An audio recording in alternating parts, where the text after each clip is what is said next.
Hello guys, welcome back to this channel. In this today's tutorial, I'm going to show you how you can remove animation from your video in InShot application.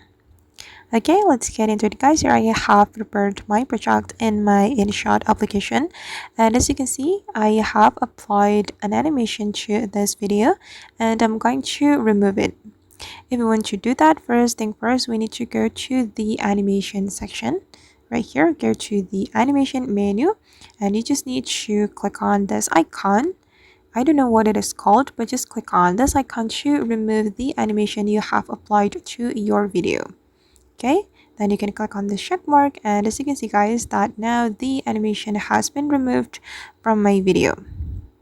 Alright guys, and that's how we can remove animation from our video using InShot application. I hope this video will be useful for you. Thank you so much for watching. And if you found this tutorial useful, don't forget to hit the like button, leave your comments, and also subscribe to this channel. See you in the next video.